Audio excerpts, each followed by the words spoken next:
नमस्कार। आज आपण संपेपर्यंत कुरकुरीत राहणारी आणि फक्त 1 कप मैद्यापासून 1 किलो जिलेबी कशी बनवायची ते बघणार आहोत। एकदम मार्केट स्टाईल ही जिलेबी होते, तर किती कुरकुरीत झालेली आहे ती ऐका। तर अशी ही कुरकुरीत आणि परफेक्ट जिलेबी कशी बनवायची ते बघूया। तर इथं मी 1 कप मैदा घेतलेला आहे। मैदा चाळून घ्यायचा।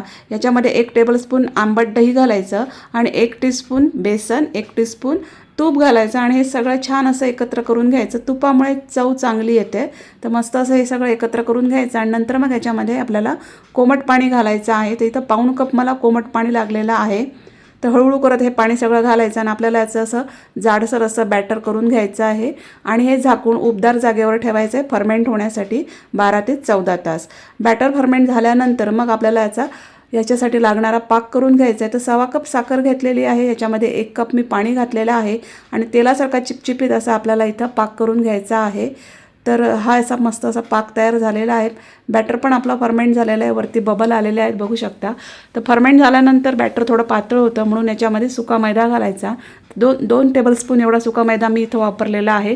तुम्हाला याच्यापेक्षा थोडा कमी जास्त लागू शकतो। मैदा घातल्यानंतर चांगलं फेटून घ्यायचं आणि आपल्या आवडीचा फूड कलर इथं घालायचा। मी ऑरेंज घातलेला आहे।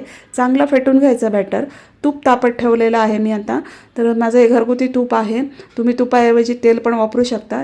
जिलेबी तळण्यासाठी असं पसरट भांडं घ्यायचं आहे, खोलगट कढई नाही। अर्ध भांडं भरेल एवढं तूप तेल घ्यायचं आहे, गरम करत ठेवलेलं आहे। आता याच्यामध्ये इनो घातलेला आहे मी अर्धा टीस्पून।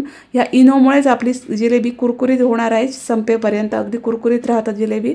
मस्त फेटून घेतला बॅटर हे पायपिंग बॅगमध्ये काढून घेतला। पायपिंग बॅगचं टोक कापून घ्यायचं जेवढ्या आकाराच्या जिलेब्या पाहिजेत त्या आकारामध्ये आणि लगेच या आपल्याला तळून घ्यायच्या आहेत। तर तूप आता मीडियम गॅस फ्लेम ठेवलेली आहे। तूप मस्त गरम आहे आणि गरम गरम तुपामध्ये या जिलेब्या आपल्याला पाडून घ्यायच्या आहेत आणि जिलेबी पाडून झाल्यानंतर गॅसची फ्लेम मात्र स्लो करायची आणि स्लो गॅस फ्लेमवर अलटवत पलटवत मस्त अशा या जिलेब्या कुरकुरीत अशा आपल्याला भाजून घ्यायच्या आहेत किंवा तळून घ्यायच्या आहेत आणि लगेच आपल्याला ह्या कोमट पाकामध्ये घालायच्या आहेत। पाक पण हलका गरम पाहिजे, थोडंसं दाबून ठेवायचं आणि 1-2 मिनटं या पाकामध्ये अशाच ठेवायच्या आहेत, काढायच्या आहेत आणि नंतर मग आपल्याकडे एखादी पापड भाजण्याची जाळी वगैरे असते ती या पाकाच्या भांड्यावरती ठेवायची आहे आणि त्याच्यावरती या जिलेब्या काढून घ्यायच्या आहेत।